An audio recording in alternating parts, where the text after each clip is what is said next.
शिव गुरु की चरणों की प्रणाम, मैया भवानी की चरणों की प्रणाम, हरिंदर भैया के चरणों की प्रणाम, लीलम दीदी की चरणों की प्रणाम, कथा सुनने वाला सारे गुरु भाई बहन के चरणों की प्रणाम।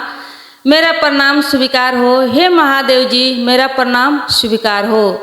आइए गुरु भाई बहन, बहुत बढ़िया एगो सत्य घटना पर आधारित प्राचीन समय के कहानी सुनाओ तनी। बहुत बढ़िया कहानी बा। एक कहानी के पूरा प्रेम पूर्वक सुनल जाओ, आ एक कहानी के लाभ उठाओ जाओ। प्राचीन समय के बात हो, एगो नगर में एगो बहुत प्रसिद्ध शिव जी के मंदिर है। वो मंदिर बहुत पुराना मंदिर है। वो मंदिर में भोलेनाथ के मूर्ति रहे, शिवलिंग रहे। बड़ा श्रद्धा से, बड़ा प्रेम से वो गांव के लोग वो मंदिर में पूजा करे। पूरा विश्वास रहे कि यहाँ महादेव जी उपस्थित बानी। ये मंदिर में बहुत पुराना मंदिर रहे।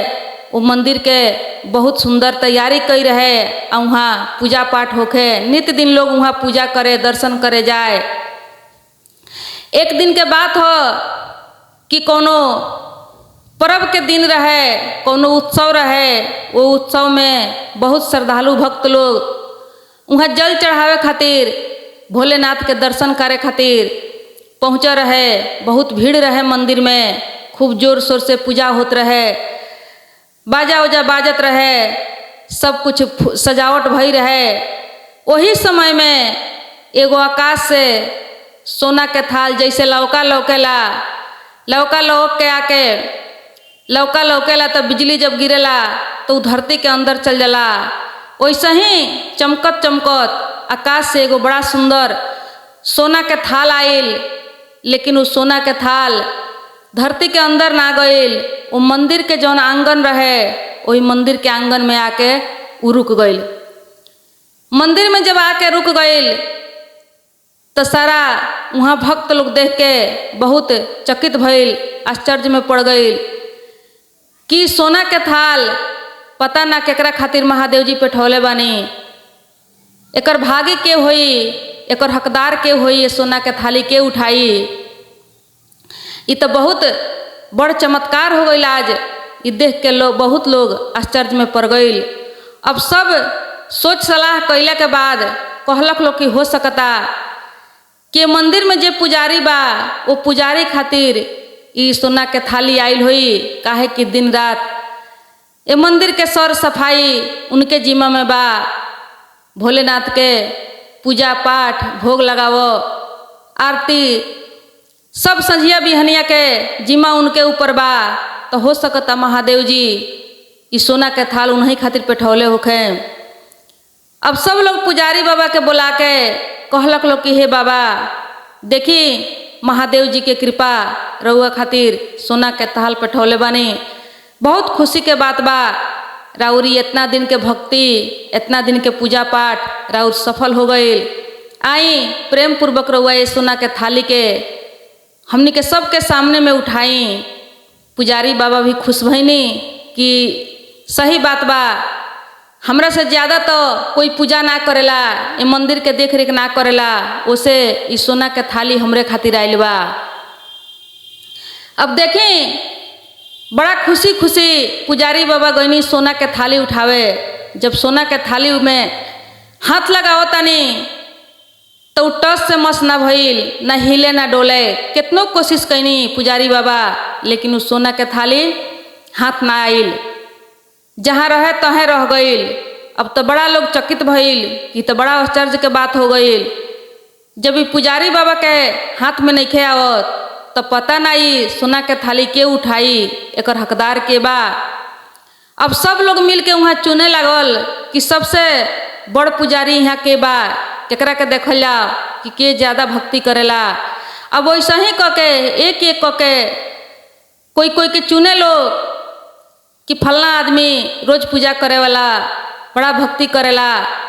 ऐसा ही चुन चुन के एक एक आदमी के, चाहे वो गांव के जे मुख रहे, प्रमुख रहे, ओकरा के बोला एक एक कह के उ थाली उठावे के शुरू कैलक लो। लेकिन देखें गुरु भाई बहन, कोई से उ थाली ना उठल। वहाँ के प्रमुख जे रहे सेकरो से ना, गरीब रहे ओकरो से ना, अमीर रहे ओकरो से ना, सब लोग ओजमावत गईल, कोई से उ थाली ना उठल। बड़ा चकित में पड़ गई लोग, कहलक लोग कि थाली कोई से नहीं खे उठत। अभी यही आंगन में रही, एकरा के पूजा कैले, हो सकता महादेव जी ई केहू के अंश में नहीं भेजले, अपन पूजा कराव खातिर भेजले बानी। तले देखी वही समय में वो गांव में एगो गरीब, एकदम सबसे गरीब, गांव भर में गरीब एगो किसान रहलन। वो किसान इतना ना गरीब रहलन कि उनका काम से कभी फुर्सत ना मिले, वो मंदिर रोज ना आवे सकस, हफ्ता में 1 दिन 2 दिन या महीना में 1 दिन 2 दिन आवस। गरीबी इतना रहे कि काम करत करत, अपन काम से लेके दूसरा के खेत में काम करत करत उनका सारा समय खत्म हो जाए। काहे कि काम ना करिहन तो परिवार तनी ज़्यादा रहे, उनकर परिवार के खर्चा चलावे खातिर उनका खातिर काम महत्वपूर्ण रहे, मंदिर रोज रोज ना आ पावस। लेकिन जैसे ही सुनलन कि मंदिर में एगो सोना के थाली उतरल बा, उ देखे के वास्ते वह दिन कहले कि हमहू चलतनी देखे कि सोना के थाली कैसे मंदिर में आके उतरल बा। रोज तक काम बढ़ले बा, लेकिन आज हमहू चलतनी। गांव भर चारों ओर बात के हल्ला हो गई रहे। अभी सुन के उ किसान चल दहलन देखे। मन में वो ई ना सोचलन, उनका इहो मालूम ना रहे कि केहू के उठावे के बा, सिर्फ वो देखे के वास्ते वहाँ से चल दहलन। जब अइलन त गांव के बाहर अइलन, मंदिर के समीप जब पहुँचतारन तो मंदिर से बाहर एगो भिखमंगा बैठा रहे। वो भिखमंगा पर जब नज़र पड़ल तो उनका पॉकेट में 2-4 पैसा रहे। गरीब आदमी, ज़्यादा तो कुछ ना रहे, लेकिन 2-4 पैसा जौने रहे वो भिखमंगा के कटोरा में डाल के आ मंदिर में चल गइलन।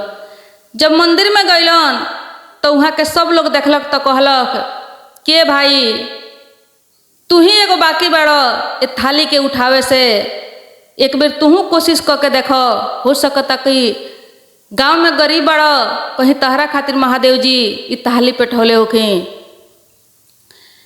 काहे कि सब लोग ई थाली के अजमा ले लो, कोई से ई थाली उठत नहीं खे। आई थाली के प्रस्ताव राख रलो कि जे उठाई ओकरे थाली हो जाई। पहले तो पुजारी जी के चांस दियाई रलो, पहले उनकर नंबर रलो, लेकिन उनका से जब ना उठल हो तो सब लोग कोशिश करके हार गइल बा। एक बेर तूहू कोशिश करके देखो। अभी गरीब किसान जौन रहलन उ कहलन कि हे भाई काहे हमर मजाक उड़ावत रलो, जब ऐसन ऐसन पुजारी लोग से, भक्त लोग से ही सोना के थाल ना उठल तो भला हमरा से कैसे थाली उठ जाई। हम तो कहियो मंदिर भी ना आईने, कहियो भोलेनाथ के ना हम पूजा करे आईने, ना दर्शन करीने। हम तो गरीब आदमी, हमरा काम के प्रेशर इतना रहेला, चिंता इतना रहेला कि मंदिर भी हम ना आ पाईने। हमर मजाक मत उड़ाओ लोग, हमरा से ही थाली ना उठी। हम दर्शन करे आइल बनी, देखे आइल बनी, हम सिर्फ देख के चल जाम अपना घरे। अभी गांव के लोग सब कहला कि देखो एक बेर उठा के देखो, उजमावे में तो कोनो हर्जा नहीं खे, तू एक बेर देखो तो। काहे कि सब लोग तो हार चुकल बा। कहले कि ना हम ऐसा गलती ना करें, काहे कि एकरा लायक हम नहीं खी, एकर हकदार हम नहीं खी। हम ये मंदिर में महीना में 1 बेर 2 बेर आईने, हम ही गलती ना करें। हम तो भोलेनाथ के कहियो पूजा भी ना करीने, हमरा से ही ना होई।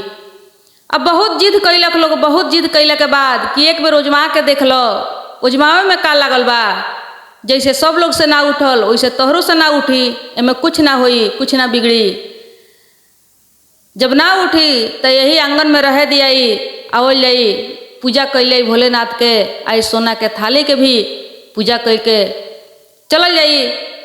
अब जिद के मारे ई गरीब किसान डेरा के महादेव जी के गोड़ ला के आ जैसे हाथ लगाओ तारन तैसे सोना के थाली उनका हाथ पर चलाइल।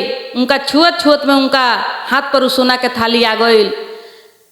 देख के बड़ा चकित भइल सारा लोग। बहुत भारी चमत्कार भइल कि इतना लोग के हाथ में सोना के थाली ना आइल हो, आई गरीब किसान के हाथ में सोना के थाली आ गइल। कहलक लोग कि ये भाई ई सोना के थाली तू उठाव, ई सोना के थाली तोहरा खातिर आइल बा, ई तोहरा हक में रल, वही से केहू से ना उठत रल।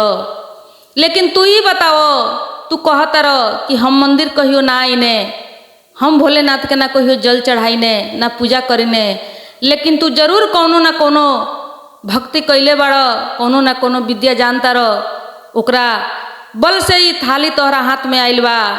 तू हमनी के कह के सुनाव, हमनी के सही सही बात बताओ। बहुत खुशी के बात बा कि थाली तोहरा मिलल, लेकिन तू कौन भक्ति करेला, कैसे तू भक्ति करेला? कहले किसान की देखल जाओ, सबके अपने को पता बा कि हम मंदिर रोज ना आ पाइने, ई तो सभे जानता, सबके हु देखले बा, सभे अपना गांव के बा। कहलक लोग कि हाँ तू तो मंदिर रोज ना आवेला, लेकिन फिर भी तू कुछ ना कुछ बताओ। कहले कि देखी हम मंदिर ना आईने, गरीब आदमी हम काम करे जाइने, लेकिन हाँ जब हम काम करीने, जितना देर काम करीने उतना देर भोलेनाथ के हम याद करीने, अपना मन में याद करके राखीने, कहीने कि हे भोलेनाथ हमरा वो मंदिर में नहीं आवे सकत, हमरा मजबूरी बा, हम बहुत गरीब बानी, हमरा के माफ़ करेम। ऐसा ही करके उनका के ध्यान हम धरीने, उनका के मन में अपना राखीने, उनकर चिंतन करीने, याद करीने। आ कहीं गरीब गुरबा कहीं लौकेला, हम तो खुद गरीब बानी, लेकिन फिर भी कहीं भिखारी लौकेला तो 2 आना 4 आना हमरा पास जौन रहेला उहे हम दान कर दीने, बस इतना ही करीने, दोसर कुछ ना। दोसर कौन भक्ति करे के हमरा सामर्थ बा, हम तो गरीब बानी, लाचार बानी। कहलक लोग कि बहुत बढ़िया, सच में तू भोलेनाथ के भक्त बाड़, तोहरा यही भक्ति पर प्रसन्न होके भोलेनाथ ई सोना के थाल तोहरा खातिर भेजले बानी। लाखों लोग दोनों टाइम मंदिर आई तक आह, लेकिन जब तक मन में ना बसाई, मन के निर्मल ना बनाई, मन में ध्यान ना धरी, तब तक भक्ति सफल ना हुई, केवल पूजा बन के रह जाई। पूजा करे गईनी तो देखी गुरु भाई बहन, उनकर ध्यान कैसन रहे कि वैसन बात सुन के, वैसन चमत्कार सुन के भी जब वो आवत रहलन, तभी उनका सामने वो भिखारी जब नजर पड़ गई तो ओकरा के 2-4 पैसा दे के अइलन।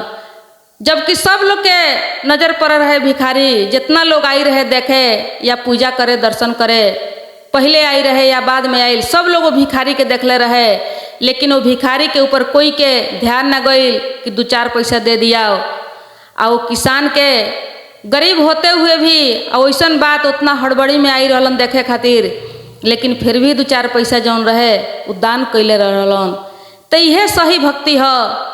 उनका के सोना के थाली दे के बहुत बहुत धन्यवाद दिलक लोग, कहलक लोग कि तू सच में भक्त बाड़। तो देखी गुरु भाई बहन, पूजा कितनो कल जाई, दोनों टाइम मंदिर जाइल जाई, जल चढ़ावल जाई, ओकरा बाद वापस अपना घर आ जाइल जाई। आ फिर हमनी के जैसन के तैसन मन में कचरा भर रहे, भगवान के फिर याद ना कल जाओ, ध्यान में ना रखल जाओ, फिर अपन उल्टा सीधा कर्म शुरू कर दिया, तो उससे हमनी के भक्ति नहीं हो सकत। पूजा हो सकता, पूजा हमनी के कर सकता निसन, पूजा में या भक्ति में फर्क बा। पूजा एगो और चीज हो गई, भक्ति एगो और चीज हो गई। भक्ति के मतलब कि हर समय काम कोनो करत रही, कहीं भी रही, लेकिन अपना मन में ईश्वर के बसा के रखले बानी, बैठा के रखले बानी, डर में बानी, डरा के रहतनी, हर समय क्षमा मांगतानी कि हमरा से पाप भइल बा, पाप अभियो होता, क्षमा करेम, हे प्रभु क्षमा करेम, हे नाथ हमरा के क्षमा करेम, हम अनजान बानी, हम अज्ञानी बानी, लवलीन बन के यदि बानी, सिर झुका के बानी, अपना आप के कमजोर समझतानी, तो समझी कि वह भक्ति है। न तो पूजा करे गईनी, जल चढ़ा के चलैनी, फूल चढ़ा के चलैनी, आके फिर शेर बन गईनी, केकरा से कम बानी, कौन चीज के कमी बा, कौन बात के डर बा, ते भक्ति ना हो। भक्ति उहे हो कि वो किसान के जैसन कहीं भी रही, अपना ईश्वर के, अपना महादेव जी के मन में बसा के राखी। आ अपना आँख के सामने यदि कोई भी भूखा दुखा लौकता तो ओकरा के थोड़ा सा दान कर दी। कितनो गरीब बानी त का हो, 8 आना बा तो 4 आना, 4 आना बा तो 1 आना, 1 आना बा तो आधा आना, कुछ ना कुछ सामर्थ्य रखें, कोशिश करें कि थोड़ा सा हमरा से दान हो जाए, पुण्य के काम करें। पुण्य के काम ही हमनी के महादेव तक पहुँचाई। केवल पूजा से हमनी के नहीं सन पहुँच सकत, हमनी के पुण्य के काम से शिष्य बन सकता निसन, सही हमनी के भक्ति हो सकता। तो चलिए आज की कथा इतना ही, कल फिर कुछ लेके आओ जाई। तब तक हर हर महादेव।